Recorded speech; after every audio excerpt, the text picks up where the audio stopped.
Salam kebajikan, Weite Tengtien Sancai. Tengah sempurna, bab 30, ayat yang pertama.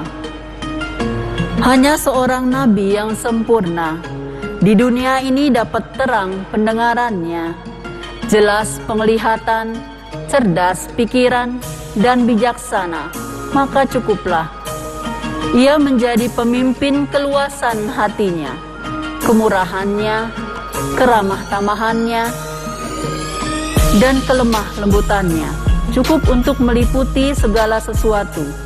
Semangatnya yang berkobar-kobar, keperkasaannya, kekerasan hatinya, dan ketahanan ujiannya cukup untuk mengemudikan pekerjaan besar.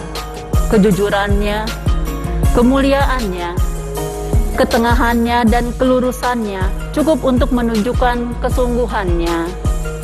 Ketertibannya, keberesannya, ketelitiannya, dan kewaspadaannya cukup untuk membedakan segala sesuatu.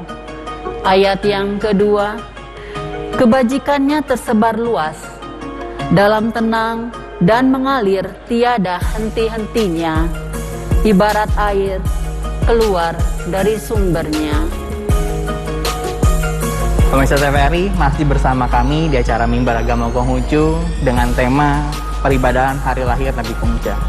Tadi kita telah dengar pembacaan ayat suci yang dibawakan oleh Tocin Herna Herawati, dan untuk itu mari kita dengarkan makna yang terkandung di dalam ayat tersebut. Kepada Wansa Mulyadi dipersilahkan.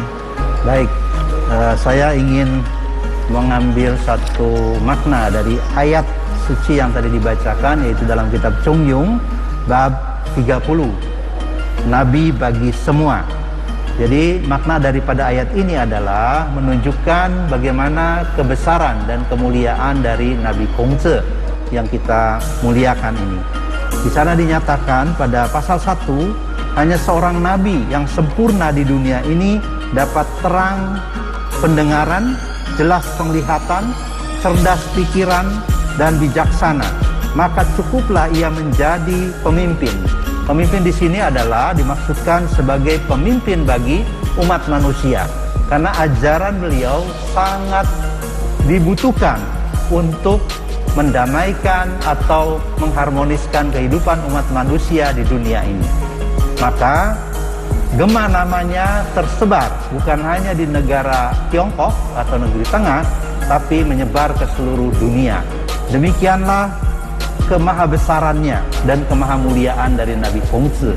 Seperti itu. Bahkan ajarannya sudah mencapai lebih dari 2500 tahun yang lalu, masih kita bisa pelajari dan sekaligus juga masih relevan di dalam kehidupan masa kini.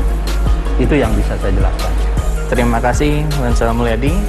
Nah, kita tahu Nabi Konghucu adalah sosok Nabi yang sempurna, yang maha guru. Nah, tanda-tanda apa yang menjadi sejarah suci kelahiran Nabi Konghucu? Mas Sucipto bisa untuk menjawab, silahkan. Terima kasih Pak Jinpudi. Memang Nabi Konghucu ini sangat istimewa ya. Pada saat menjelang kelahirannya itu didatangi oleh 2 ekor naga ya, yang mengelilingi Puri Cueli di lembah Hongsong. Ya. Lantas juga muncul 5 orang malaikat Sari Bintang Utara yang merupakan utusan dari malaikat Bintang Utara yang Tianxiangpe. Dan juga ada tanda-tanda yang khusus di tubuh Nabi Konghucu ini pada saat lahir, yang berbunyi Cecuok Ting Sepu, yang artinya yang akan membawakan undang-undang yang abadi dan membawa damai di dunia. Seperti itu ya. Juga tanda-tanda gaib lainnya adalah pada saat kelahiran Nabi, yaitu sungai Huangho yang biasanya keruh, kuning, itu menjadi jernih. Seperti itu Tojin Ardi. Dan keesokan harinya, suasana damai, tentram, cuaca juga baik, bagus, angin sepoi-sepoi, dan membawa damai di hati. Seperti itu Tojin Ardi. Tanda-tanda gaib pada saat kelahiran Nabi Konghucu. Baik, terima kasih. Dan kita mengenal sosok Qilin. Seperti apa sosok Qilin ketika Nabi Kungce lahir. Silakan Mas Sucipto. Sosok Kilin ini menjadi lambang daripada Nabi Kongcu, ya. Jadi pada saat Ibu Gantincai bersembayang di Lembah Kongsong di Bukit nih dengan ayahnya, yaitu Kongsiok Yanghut, ya kan. Pada suatu malam Ibu Gantincai ini memperoleh satu penglihatan gitu, ya, bahwa dia didatangi oleh seekor kilin.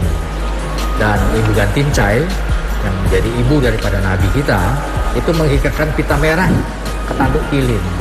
Dan setelah itu kilin ini mengaum dengan keras, ya. Dia mengeluarkan kitab Yisu, ya, kitab suci Batu Kumala yang diterima oleh Ibu Gantincai. Jadi pada saat sebelum kelahiran Nabi, Ibu Gantincai sudah memperoleh satu tanda-tanda yang diberikan oleh malaikat Heti gitu, ya. Dan juga sang kilin ini muncul juga pada saat Nabi wafat. Wansa Sucipto dan Wansa Mulyadi, kita ada di penghujung acara dan ini menjadi kesimpulan sekali ada pertanyaan terkait makna yang harus kita teladani dan kita resapi ketika kita melakukan persembahyangan hari lahir Nabi Kungce. Nah, silakan Wansa Mulyadi, silakan.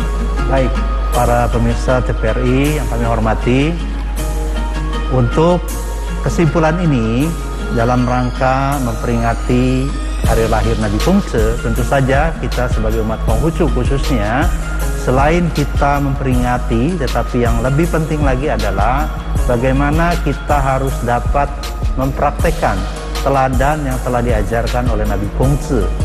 Itu yang paling penting sesungguhnya. Sungguh agung Nabi Kungce, karena sejak ada manusia belum ada yang seperti Kungce. Artinya apa? Bahwa Nabi kita ini sangat luar biasa. Ajaran beliau telah melewati ruang, waktu, dan ribuan tahun, bahkan zaman. Tetapi ajarannya masih dapat kita pelajari, bahkan kita praktekkan di zaman kini. Itu kesimpulan saya. Baik, terima kasih. Dan selanjutnya Wansa Sucipto bisa memberikan kesimpulan. Kesimpulannya adalah bahwa kelahiran Nabi Agung Kongcu ini membawa berkah bagi umat manusia. Sebab Nabi Agung Kongcu ini adalah pokok tentara rohani yang membawakan firman-firman Tuhan. Firman-firman Tuhan untuk manusia agar tetap di dalam hidupnya berjalan di jalan Tao, berjalan di dalam jalan suci, yang artinya umat manusia akan mendapatkan keselamatan kalau dia mengikuti berada di dalam jalan suci atau Tao. Seperti itu Tojen Aldi. Baik. Saya ucapkan terima kasih kepada rohaniwan Wansa Mulyadi dan juga Wansa Sucipto untuk waktu dan kesempatannya. Terima kasih banyak. Pemirsa TVRI, kami juga mengucapkan terima kasih telah menonton Mimbar Agama Konghucu episode hari ini. Dan semoga apa yang telah kita perbincangkan dapat bermanfaat bagi kita semua. Saya Aldi Desen Satya pamit undur diri. Terimalah salam dalam kebajikan. Kuai Tetungkian. Sian. Sancai.